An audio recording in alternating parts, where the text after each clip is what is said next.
Loren Norris is here. He's been a friend of the Ziglar Corporation for a long time.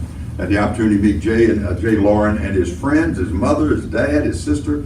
The children were helping you with all the taping. It's a family affair. You and your wife are on the camera together, so it's I really enjoyed that afternoon out there. I was impressed with what you guys had going on. You'll be impressed with what he has to say. Loren Norris. You're also I have to say, of all the people that I've met, Brian Flanagan is one of them. That's a Brian line. You haven't heard it before, you have it now. As we think about our LinkedIn profile, how many of you have a LinkedIn profile? Raise your hand if you have a LinkedIn profile. How many of you change it more than once a decade? More than once every 5 years? 5 months? 5 minutes? See, some of us have this identity crisis. We don't realize it's an identity crisis. We think we're branding. We think we're letting people know what it is that we do. I mean, how many of you have the name and the beautiful headshot, and then right under it says, I am, and it has a job title, right? And then it says, I do, which like I help, or I serve, or I provide, or I sell, right? Yep. And then it lists who it is that you serve, and then what solution you offer them. Am I right? Raise your hand if that describes your LinkedIn headline. And then your profile is somewhere between a blend of the SEO qualities necessary to drive business for people to look at you in a profile and go, that's who I want to do business with, and an old resume. Am I right? We're still on the same track? Fewer hands are going up. What does that tell me? So what is it about branding that causes us to reposition on such a regular basis? Recognition. What else? The market changes. The market changes. How does that impact our branding? I don't know. I don't have the answer. Okay. You have to adapt to the market. You have to adapt to the market. Okay. How many of you sell fax machines? How many of you at one time sold fax machines or something like it? Okay. I used to sell photocopiers. So we had fax machines in our inventory. But how many of those are sold today? I mean, very few and far between. I mean, if you buy a high-end laser printer, it probably will do multifunction like laser printer, photocopy, fax machine, scan, all in one, right? If you had facsimile salesperson on the profile of your LinkedIn. Old school. Outdated, at least, right? So keeping up with the market is about branding ourselves in the way that the market is expecting to see us. I was about 10, maybe 11 years old. My stepdad died when I was 9 years old in a car accident that everybody else walked away from. But he was a mechanic, ASE certified mechanic for years and years and years, worked on helicopters during the Vietnam War, the aircraft mechanic for the Army. And so he had quite the collection of tools, and he used to have this toolbox that was taller than me as a kid. And the drawers were just filled with bizarre stuff. And I remember pulling the tool out of that toolbox one day, and I had it in my hand. It looked like, how many of you lick the beaters after mom makes a cake? Yeah. It looked like one of those. And I had it in my hand, and I would spin it. And it was like that ball that you see the little kids play with, that when you pull on it, it goes real big, and it'll go back to really small. That's exactly what this thing did. When I would spin it in my hand, it would go and then close back up. And I had thought that was the coolest thing in the world, and my uncle walked in and smacked me in the back of the head. And he's like, stop doing that. And I'm like, that's cool. He's like, you're going to tear it up. And I'm like, I don't even know what it is. Anybody know what one of those would be that looked like a mixer beater from the kitchen, but it was in the toolbox, and it would open up when you spin it really fast? Anybody? You know what it doesn't do? It doesn't mix cake. And you can't comb your hair with it. And you can't use it for anything other than what it was made for. Let that sink in for just a second. And then ask yourself, how is that statement relevant to your LinkedIn profile?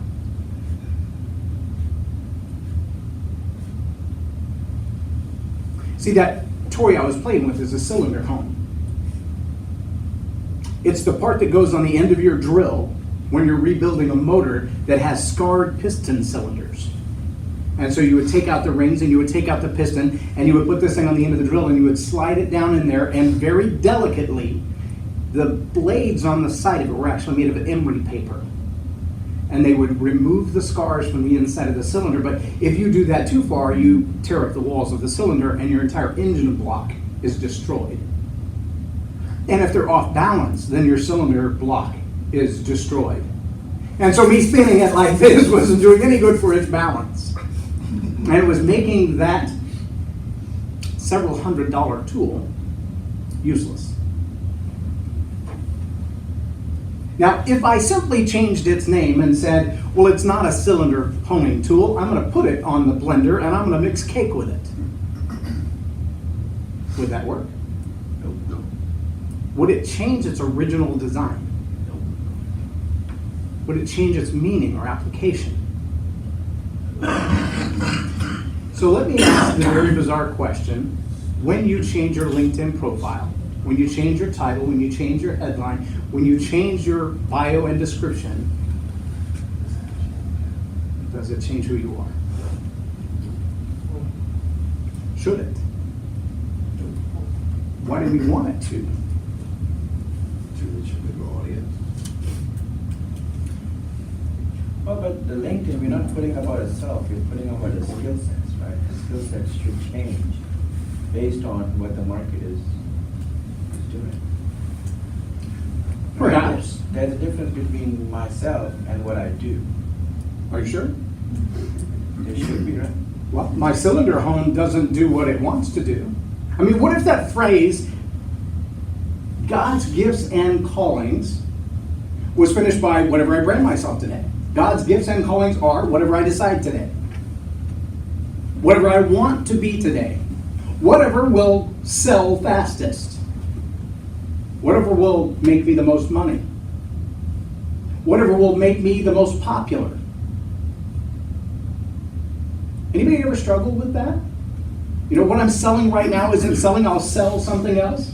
I'll change the identity of who I am from motivational speaker to motivational teacher, from teacher to trainer, but can't be a trainer because they get paid a certain way and keynote speakers get paid another way. You know what the average training rate is? We're in a training company. Dale Carnegie course, if you take a one-day Dale Carnegie course, they don't even offer them anymore. The cheapest one they offered was $495 for 1 day. The Dale Carnegie Strictly Business course was $1,495, and that didn't matter if you did the 13 weeks, the 39 weeks, or the 24 hours in 1 day. Or, excuse me, in 3 days. $1,495 per person, the cheapest you could get it. The average cost was about $24.95. That's training. Do you know what a really good keynote speaker gets? 10,000. 10,000. I would know what a good one gets. That's what I get. Me neither. It's a rumor. Frank knows, you know. If you're a keynote speaker, a bureau will not take you on, or an agency will not book you if they can't sell you for more than 10 grand. Because their commission structure isn't worth it. If you're not listed at 10,000 and have evidence that you've charged it before, they're not going to bother. So which would you rather be? A trainer at $19.95 for multiple weeks, or a keynote speaker at $10,000 an hour? Does your LinkedIn profile change who you are when you change that title?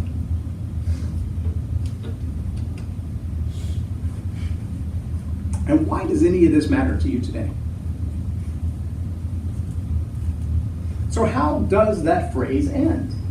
The gifts and callings of God are whimsical, random, What God intended for you to be. what God intended for you to be?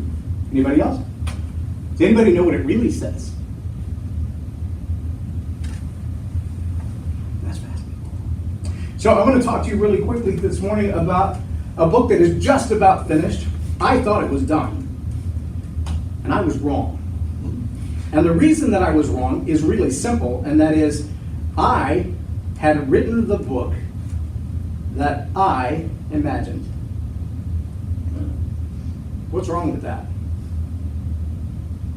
A lot of eyes in there. A lot of eyes in there. I imagined it. What else? I thought it was going to sell. I thought the information in it was what people wanted. Okay. What else? How many of you have written a book? Okay. What did you write? What does the book of James say about what we should do tomorrow? We say to ourselves, I have a plan, I'll go here, I'll go there, we'll make business, we'll make money, we'll do this. But you should be saying, if it is God's will, then we will go here and we will go there and we'll do our business according to the plan of God. And it's real easy when you've got an audience who's willing to listen to say, I'm going to craft what makes my audience feel good because they're willing to buy it. I'm going to create a product that they want to buy. How many of you have raised kids? How many of them love broccoli? But how many of you know you have to feed things like that to your children even though they don't like it? And sometimes as content creators, we run into the same thing. Whether it's writing a book or preparing a message, what we have to deliver is what they need and not what they want. And sometimes what they need is harder to sell. What they need is really hard to sell. So today I'm going to give you a very quick acronym. Actually, it's an acrostic if you want to be grammatically correct. You can write this down, it's really easy. The sentence is learn to roar, R-O-A-R. The acrostic is roar. The first letter, the R, is relevant. Now, if I had simply walked in here without asking you any questions at all, and I told you the story about the cylinder hone, how many of you would have looked at me and went, I don't even get it. Why are you telling me that? How many would agree that story out of context is completely irrelevant? Do you yet see a relevance to that story, though? Now I do. Now you do. And so context and relevance are directly tied to each other. And as we see, as was mentioned, our changing marketplace, one of the challenges we find in remaining relevant is not being a fax machine salesman. Because there is an evolution to business, the way people do business, the way people communicate. How many of you work with millennials in your office? Do they think differently? They have a whole different set of expectations?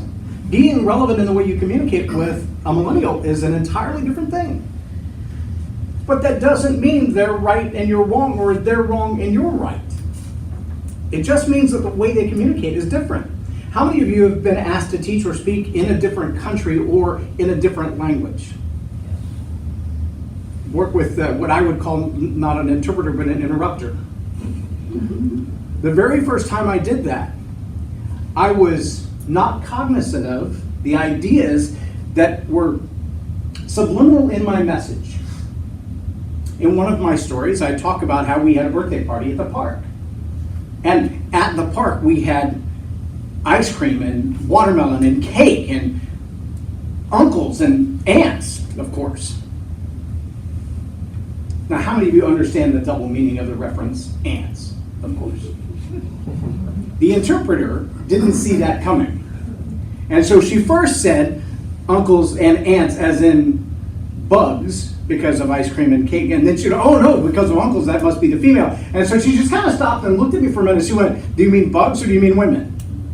And I said, yes. But the fact that I had to explain it, 350 people in the audience were sitting there going, they're waiting for her to explain it too, because now they don't know if she's lost her mind or whatever, right? Well, it's easy to lose relevance in translation. When you have a group of millennials, or you have people with different religious faiths, or you have people from different demographics even, just demographics. Take two people of the same age. I have a son who's 20, he'll be 21 in July, he's 6'3", 6'4". Good kid for the most part, but like me, he's pretty much grown up redneck. How many of you know what I mean when I say grown up redneck? I grew up in a town where there's more cows than there were people. And so when I say the phrase, 22's on the range, what do you think? That's how many cows are there. 22s on the range would normally mean we're gonna take our 22 rifles and we're gonna go target practice out in the pasture somewhere, right? Right. But if you hear that in Oak Cliff, what does 22s on the range mean? It's a status symbol. Because a range is a Range Rover, and 22s means you put 22-inch wheels on a Range Rover. By the way, putting a lift kit on a Range Rover is an extremely expensive process because it's a four-wheel independent suspension. And because of the way it's designed, putting 22s on it isn't just the cost of buying bigger wheels. That's a $5,000 to $10,000 investment in modifying that car. So when you say, I got 22s on the range, what you're saying is, I didn't just buy the Rolex, I bought the top of the line Rolex. I don't just drive a Bentley, it's a Bentley Ghost. It's not just one of the good ones, it's one of the better, bestest good ones. So the difference between my 20-year-old redneck son saying we got 22s on the range and a 20-year-old in Oak Cliff saying we got 22s on the range is a very different statement, even the words are exactly the same. You follow me? It would be similar to if the wife said to her husband, what's wrong? And he says, nothing. And if he said to her, what's wrong? And she said, nothing. What's the difference? He really means nothing. And she means, why do you not know yet? What do you mean you haven't figured it out? All right, here's a key statement for relevance. Relevance is the currency of the information age. As things move and change so fast, if you can't figure out how to be relevant in the marketplace, relevant in your relationships, relevant in the dynamics of what you buy and sell, you're going to lose traction in the information age. There are 4 elements to being relevant: relatable, resonance, respectable, and respectful. There's a bridge in London. It was the first bridge built over the Thames River in over 100 years. Anybody seen any pictures or video of this bridge? They call it the Wobbly Bridge. You know why? Well, it used to. They had to fix it. But the day that they opened it, more than 80,000 people crossed that bridge back and forth because it was so cool to have now a footbridge across the Thames River. Because there are only a couple, and it's a long walk. I walked it to go see Big Ben, and you cross the bridge, and you either cross with the traffic, or you go down to the footbridge, and it's a bit of a hike. So having a new one in the right place is pretty awesome. But as the 80,000 people went across, they all realized that the bridge was kind of wiggly. And so they would widen their stance, and they would step together. And their cadence caused resonance, and the bridge started to come apart. So they had to shut it down. After spending $180 million to build it, they had to spend another $5 million to repair it. Yeah. But if you go back and look up bridges and resonance, you'll find bridges as far back as the 17 and 1800s that the cadence of soldiers marching across them destroyed the bridge. There are a couple that you'll find where the resonance of the wind blowing through the valley brought the bridge down with no one on it. You ever seen a glass shatter because of someone's voice? It's resonance. It's when the frequency vibration is such an even match that it changes molecular structure. You ever walked in the room and you just think, yeah, I don't get a good vibe from that person? It's the same thing. It has to do with your character. It has to do with your personality. It has to do with the way you come across to people. It has to do with your relevance. But resonance is getting on the same wavelength with the people that you're talking to, speaking their language, caring about what matters to them, what's important to them. How many of you have heard the WIIFM radio station, the most important radio station in the world? What's in it for me? That's what everybody is asking. And if you can't answer that question in their context, then you're only living by what's important for you. That's relatable. Respectable and respectful, I think you understand that well enough. Next, I want to talk about the O. O is ownership. Ownership is the currency of maturity. And there are 4 things that you have to own. Trust me, when I do this teaching in full, it's about 2.5 to 3 hours. So you're getting the flyover. Not even the high level, it's like, this is a flyby with a missing man formation. 4 elements of ownership. 4 things that you have to own. actions, attitudes, affirmations, and availability. How many of you would agree that your clock runs too fast and at the end of the day there's just not enough time left? How many of you would also agree that there's a good chance if you looked at your calendar very, very closely, you would find there were things in your calendar that took up your time that probably weren't worth your investment? So managing or taking ownership of your availability is a powerful thing, especially if you're called of Christ. Because there are things that we do to generate money, there are things that we do to generate fame, there are things that we do to brand ourselves, to generate notoriety, that while we're doing them, we've forgotten the call of Christ. We've forgotten the cause of the kingdom. We're so busy about our business that the cares of the world crop up. Anybody ever suffer that problem? Yes. We forget that we have an assignment here. And we get real busy doing what seems to matter right now, and we forget what matters then or forever. That's a big deal. But if we don't take ownership of our availability and make sure that we reserve the time for what we absolutely must do, we're going to mess things up.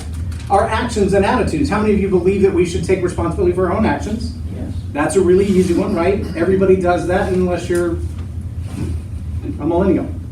Let me give you a good illustration of that real fast. Saturday morning I was at Starbucks. I had a meeting downtown after, and so or Friday morning, I'm sitting in Starbucks and just chatting with the people that I normally chat with. I drive a motorcycle when I'm not in my Suburban, and so my bike was parked out there, and I always park it so I can see it, because people tend to swing into parking places and go, oh, there's something there, but they've already hit it by then. How many people, once they hit your bike and knock it on the ground, come in and go, hey, I knocked somebody's bike over, can I pay for that? Zero. So what tends to happen when that happens to you is you come back out and you find your bike laying on the ground with a couple $1,000s worth of damage and not even so much as a note. So I never park my bike where I can't see it if I can avoid it. I see this young man backing his car out. I don't even know who the driver is, I just see the car. And I'm thinking, and then he turns the wheel the other way, all the way down the side of the F-150 parked next to him, from the middle of the driver's door to the front bumper. He drags all the way down. Now the 70-year-old man who's sitting next to me, it looked like he retired from the NFL, jumps out of his seat and runs out there. This kid's putting it in drive. He's trying to whip out of that parking place. He drives right in front of my bike about that close and hits the curb next to my bike. Bounces up over it, slams down on it, and now he's high-centered in the grass, spinning his wheels trying to get out of there, and the old man, as he through the window, got a hold of his shirt collar and his hair, trying to yank him out of the car. Well, the store manager's already got video of the kid's car. Everybody else is taking pictures of the car. They're all thinking, world star! They're going to be on YouTube now, right?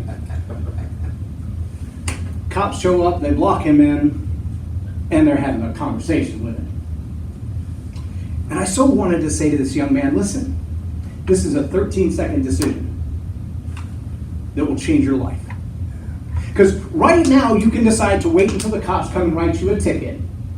Apologize to mom and dad for crashing the car, because you being 18, I'm pretty certain that 2017 Impala isn't coming out of your paycheck, but I'm just guessing. Pay for the man's car and whatever the deductible is, accept your ticket and move on down the road. It's going to be okay. Or you can decide that the only way to avoid this calamity is to flee. And understand this, the minute your tires hit the street, that's a felony fleeing of the scene of an accident.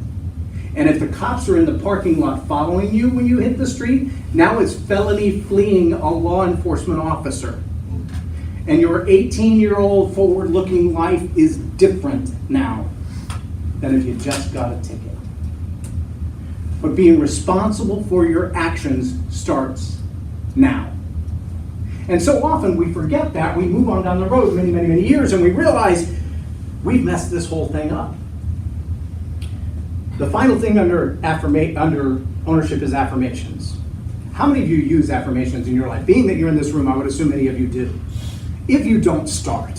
But you have to take ownership of those, because there are plenty of negative, demeaning, deriding, destructive comments that you will hear anywhere from social media to 7-Eleven. And if you don't take ownership of those things, what you hear will destroy you from the inside. And of course, your attitudes. Who knows what an attitude is? Anybody know what the ingredients are of an attitude? Anybody ever thought about that question besides me? That's kind of what I get most of the time. Anybody know the name Dr. Caroline Leaf? 30-year veteran neuroscientist, also scripture-based, great teacher on brain science and how people think. She calls herself a communication pathologist. She's brilliant, in my opinion. I put her right up there with Dr. Amen or anybody else in the category. She says attitude is thought plus emotion. How you feel about what you think, and what you think about how you feel. What we forget oftentimes is that we have complete power over both of those things. We get to choose how we feel about what we just heard. We also get to take every thought captive and feed it into submission until that thought is obedient to Christ. So those affirmations that are coming into your head from outside sources like media and radio and television and Starbucks and social media, all of those things that are coming into your head, take them captive. Those affirmations, those things that you say should be affirming and positive, not negative.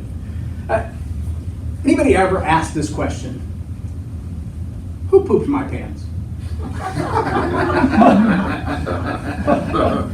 Probably not, right? Because at some point as adults we realize I'm responsible for the crap going on in my life. And no one can fix it but me, in concert with God. But I can't blame everybody around me and expect my life to get better. I've got to take ownership. How many of you have said or heard this phrase? Look how you made me feel. Let me tell you something. My wife worked for the East Texas Crisis Center when we met.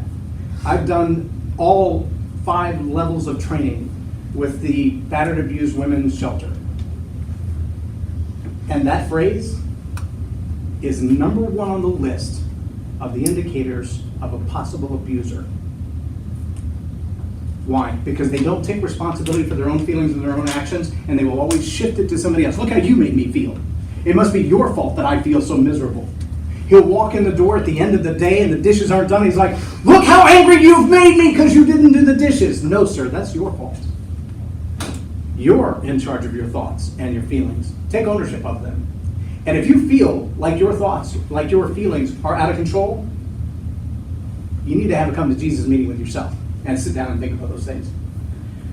You've all heard that don't tell me I can't do this, because that causes us to be motivated to do what we've been told we can't do, right? And I do so much for everyone else that I can't solve my own problems. How many of you have been there? As believers, we tend to give until it hurts. But what we forget is that the hurt isn't always ours. It's really easy to give extra time to the job, to give extra time to charity, to take money out of your pocket and donate to somebody else. And forget that charity begins at home means that you take care of what you're stewards of first before you give the time, before you give the resources, before you give of yourself dramatically. I'm going to give you the A and the R so that you're not missing those. Then I'm going to tell you, go to learntoroar.com. There's a full 30-minute teaching on video of all 4 of these concepts. The 30 minutes breaks down every element of it. Learntoroar.com. The A is authority. Authority is the currency of trust. Excuse me, is the currency of influence.